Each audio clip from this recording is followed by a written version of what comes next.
I think regarding Tibet for issue, Tibet, and with long history and very, very rich culture, and as far as knowledge about Buddhism is concerned, I think Tibet now, on this planet, in this moment, I think the most sort of advanced knowledge about Buddha Dharma, about Nalanda tradition. So some publication from here, some Chinese university, you see, some professor have the opportunity to read such a book. And the public level, of course, no, everything control.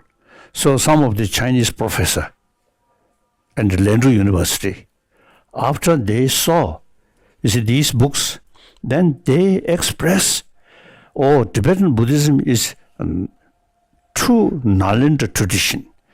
And that Buddhism, very scientific way of approach. So can go side by side with modern science. Some Chinese scholar, they express that. So it is quite true. I am going to sort of speak there. Now today's world, a lot of problem. Many problem is actually our own creation. So we need, let's say, education or knowledge about our inner world, how to tackle destructive emotion such as anger, jealousy, and through that way you can reduce frustration. So these are ancient Indian knowledge. I always was telling. Ancient India, 3,000 years ago, already developed concept of ahimsa. Ahimsa very much related with the mental level, respect others' right, and not harming other. So there is the sort of at the motivation level, the karuna, compassion. So over 3,000 years. So then we Tibet in 8th century, the Tibetan Nalanda, as I mentioned earlier, is a Nalanda master, you see, invited. So we since 8th century, we kept all this knowledge. As a result, Tibetan knowledge about Buddhist philosophy is, I think, top class. And you Japanese also. I know, you see, many Japanese friends. Of course, I admire you kept all this knowledge. However, on top, about one Japanese sort of, the Buddhist, I think, the temple. Or maybe, so he once told me, we Japanese, the Heart Sutra, we always recite. But then what he said, without knowing the meaning. And he very much appreciates our explanation about Heart Sutra's meaning. So he friendly told me like that. So now today's world, I think the full knowledge about Buddha Dharma, first Dharma wheel, second Dharma wheel, third Dharma wheel, all thoroughly sort of study and full knowledge, I think, available only in Tibetan tradition. So that brings us self-confidence.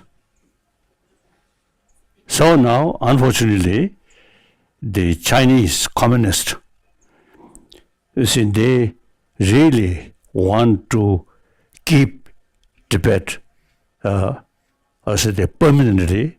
So they really, you see, try to eliminate Tibetan, or say, including Tibetan language.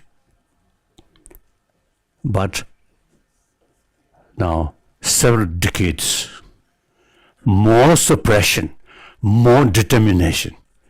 Tibetan people, because of this knowledge, this history, Tibetan, quite proud people. And naturally, the Chinese love their own country, their own culture. Similarly, we also love our own country, our own culture. So over 70 years, Tibetan sort of spirit very strong inside Tibet. So this past 70 years remain like that. So in future also, you see, Tibetan determination will remain. That's I'm quite sure, 100% sure.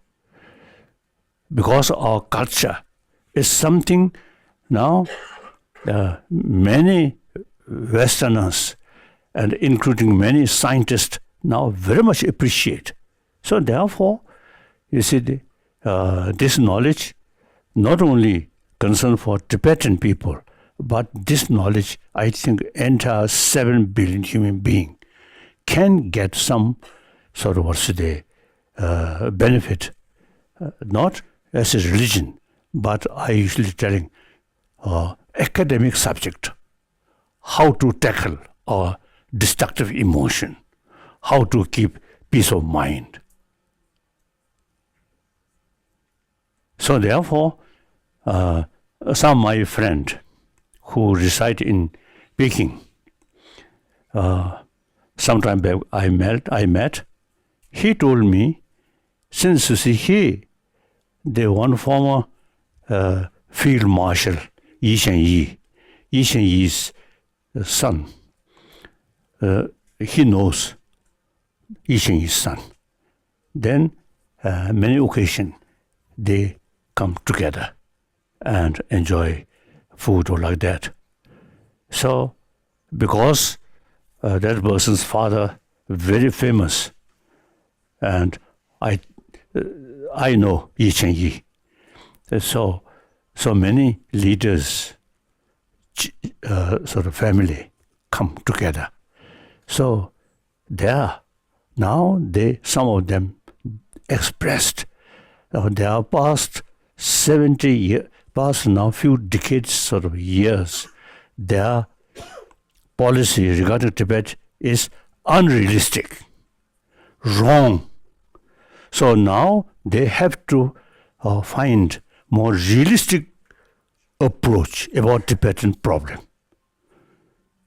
So even some of these hardliner Chinese communist leader, you see, they also now getting some kind of dilemma, how to tackle Tibetan problem. So then, you see, outside world, now over 60 years, you see, much more people now showing sympathy, interest about Tibetan problem. So it is very important from outside world, you see, more voice concern about Tibet is very helpful. On one side, Tibetan determination, no question, very strong. And because determination such strong inside Tibet, we outside refugee, handful refugee, but we also carrying that determination. We as a sort of also, it is our sort of moral responsibility, Tibetan inside Tibet, under difficult circumstances, they kept these sort of determination. Then we are a free country, naturally our moral responsibility to keep these things. So meantime, more voice, more support from rest of the world is very essential, very helpful. So I want to thank on behalf of 6 million Tibetan people. You really, you see, very, very kind. Thank you. So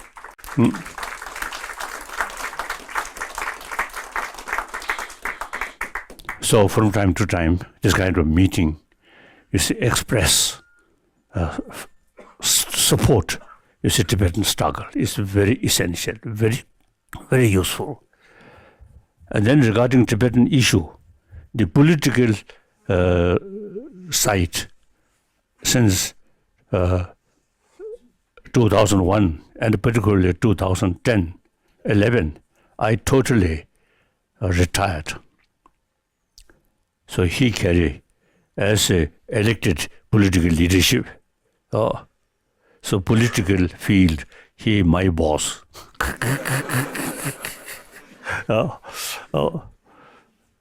But I must add very quickly, spiritual field, I'm his boss.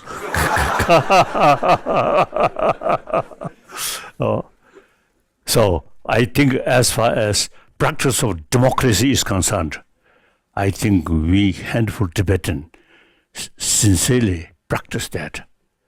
So we can tell Chinese communists, we can teach you about how to carry free election. Like that.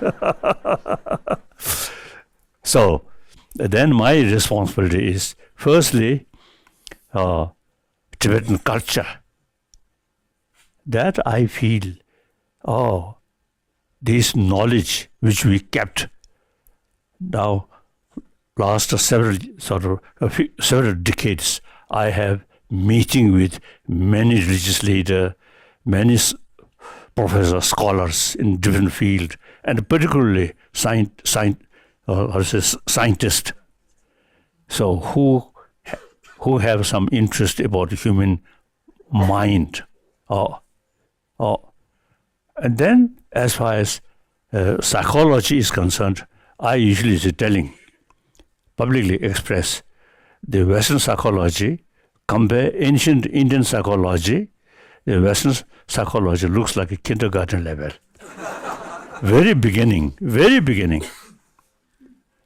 In this country, India, as I mentioned earlier, over 3,000 years already developed. You see, the knowledge about mind, how to tackle our mind. This, I think, originally come from religion, but now, again, India's tradition, secular. Whether believer or non-believer, whether believe this religion or that religion, that's personal matter. But these psychology and logic and philosophy, such as quantum physics.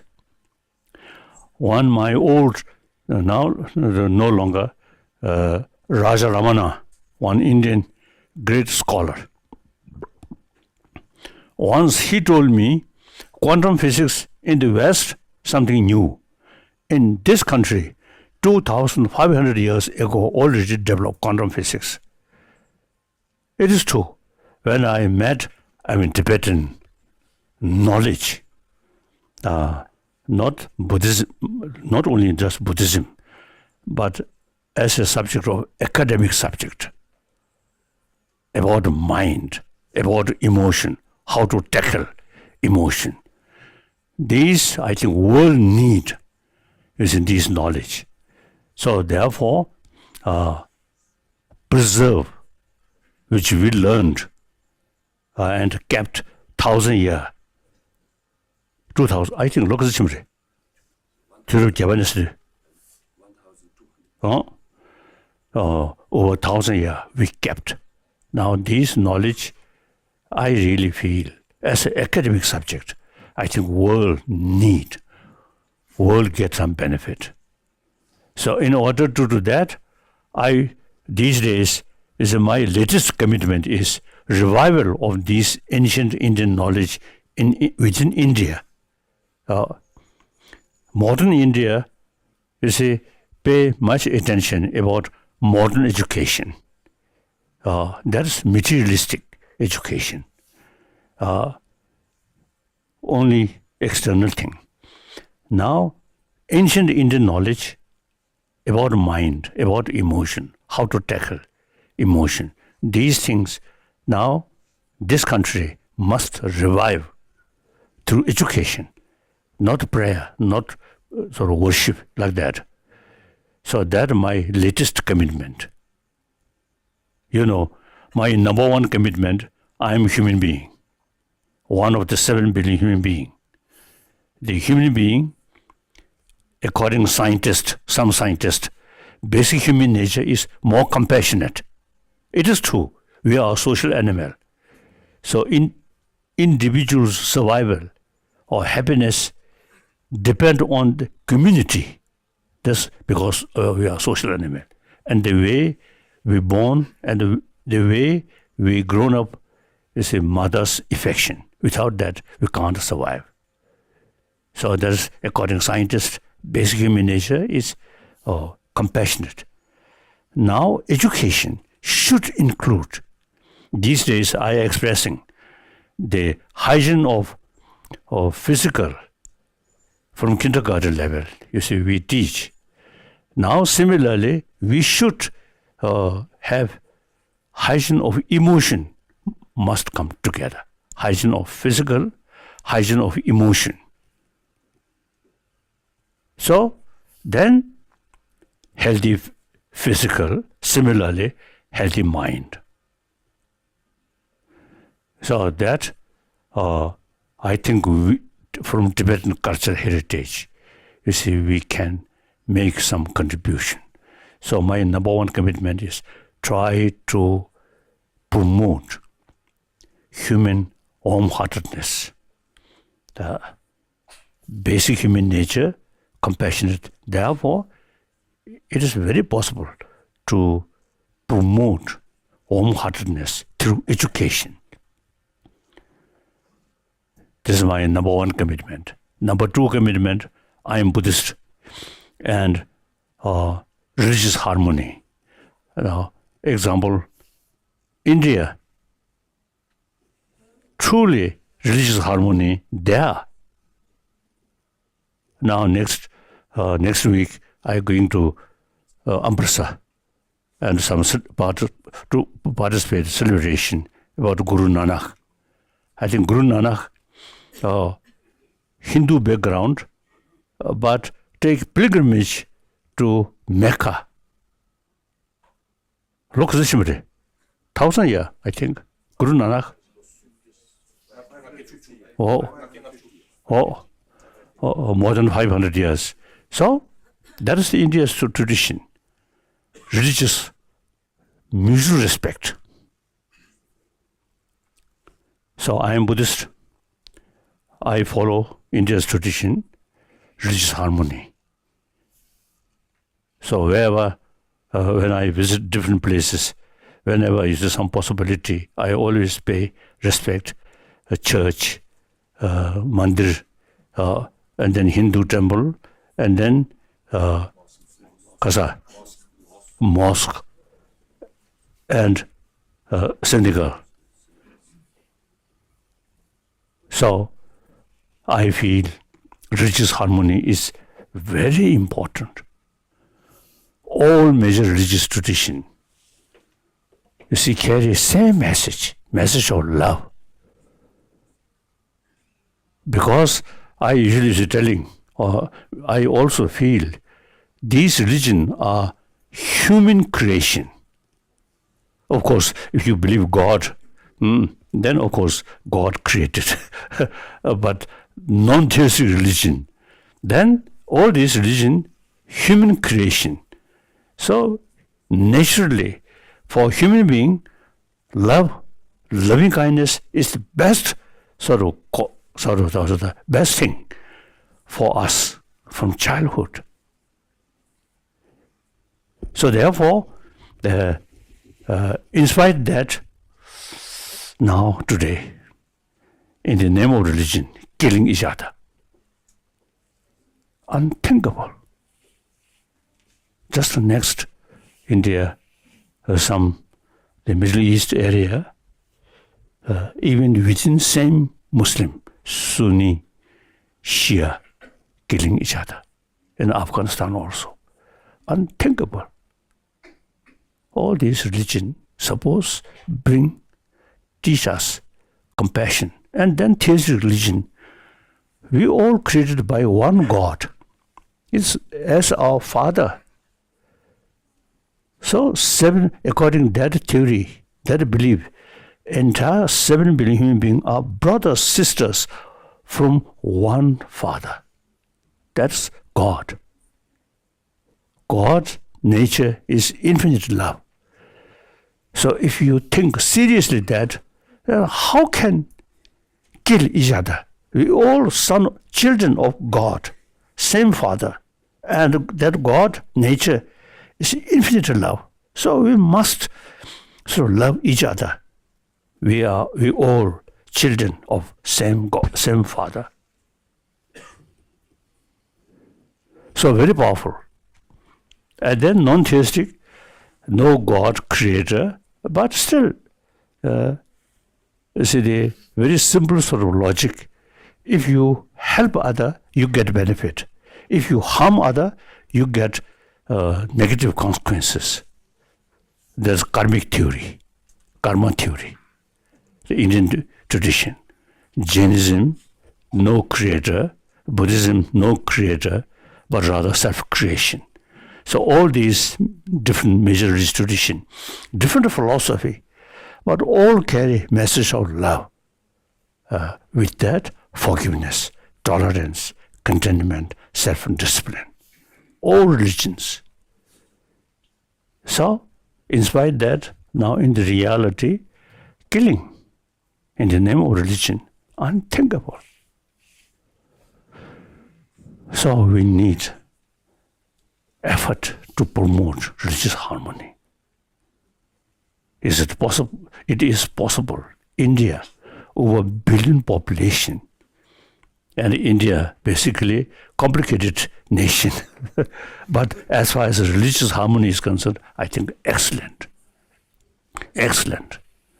So because of India as an example, living example, religious harmony, so I fully committed, try to promote religious harmony. Then my third commitment is regarding Tibet. And as I already mentioned, regarding Tibet, political matter, I already retired. That also selfish reason. Politics always too much complicated. So in any way, you see, I think the 7th century, 8th century Tibet under one Tibetan king, entire Tibet is unified. Now I think around perhaps Langdharma. I think late the 8th century or 9th century, then central authority collapse. So then Tibet, different piece. So 8th century, 9th century, whole Tibet really unified. Now, whether fortunate or unfortunate, with my name, entire Tibet now unified. Isn't it? So my sort of the third commitment is Tibetan. I said, fully trust me, as I mentioned earlier. All entire 7 million Tibetan now unified. So since they totally believe me, so I have the moral responsibility to think about their future, their sort of thing, like that. So then fourth commitment is revival of ancient Indian knowledge in this country.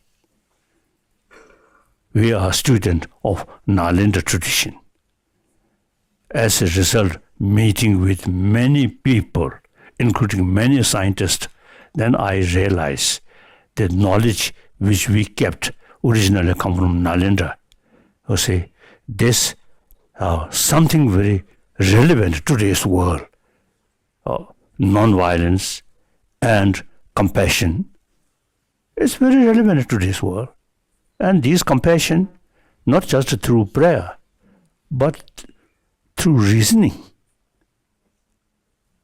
So over 3,000 years, India already have the practice of shamatha, practice of vipassana. So there's analytical meditation, analyze, not just faith. Like that. So I try to revival of this ancient Indian knowledge in modern India. That's my latest commitment. Wherever I go, I always telling these things. So response from Indian many scholars, and we already start some program with cooperation with government college here, like that. So my commitment. So you as a supporter now tell world Tibet, you see, culturally, religiously, very rich. So world need this knowledge. Tibetan issue is something relevant about world humanity, isn't it? Not just small countries' independence, not that way, but basically, my main concern is Tibetan knowledge, as I mentioned earlier. So our supporters should sort of tell more people our Tibetan knowledge is something, and secular way, is something useful for humanity to the world. So our supporter, since 1959, I came as a refugee. The number of people, and eventually many Westerners really showing real sense of concern about Tibet. So I'm very, very grateful. Thank you. Thank you.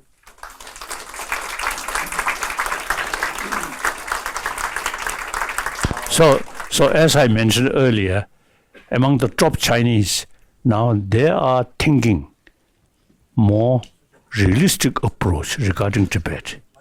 So I think within next 2-3 years, some change. Like that. But I always is saying that I love freedom. So India's freedom spoiled me. So now I very much sort of prefer free country rather than totalitarian sort of country, isn't it? But I very much willing visit China and including pilgrimage those Buddhist centers in China. And also I want to exchange Chinese scholars, which I already mentioned. This is such sort of scholars in academic level I can discuss. So I very much want to visit there and enjoy Chinese food. I think in Europe, Italy food, I think very good. Like that. So now, 84-year-old, but okay. They recently, from time to time, medical checkup. So the report, they say, my physical condition improve. So I think another